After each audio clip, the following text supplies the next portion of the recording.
be sexy? Hi everyone, Chris here. This is the Ionic Pro Titanium Tourmaline Hair Dryer from the W Elite Professional Hair Styling Tools. It has a concentrator nozzle, a cool shut function. It has 2 rocker switches for heat and speed settings.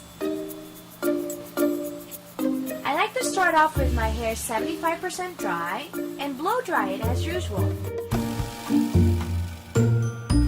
Once you're done, I like to go back with my hair dryer.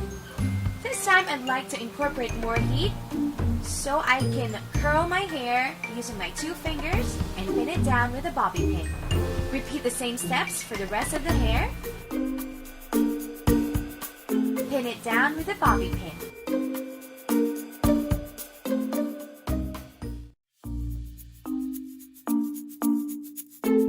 Its powerful DC motor provides 75% faster drying time. Once you're done pinning the hair, it will look something like this. I know it looks kind of crazy at the moment, but if we take this out from all those pin curls, you're gonna get something so voluminous and so sexy.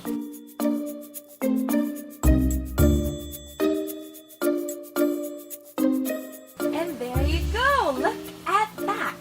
And that is what you call bombshell hair. Thanks for watching!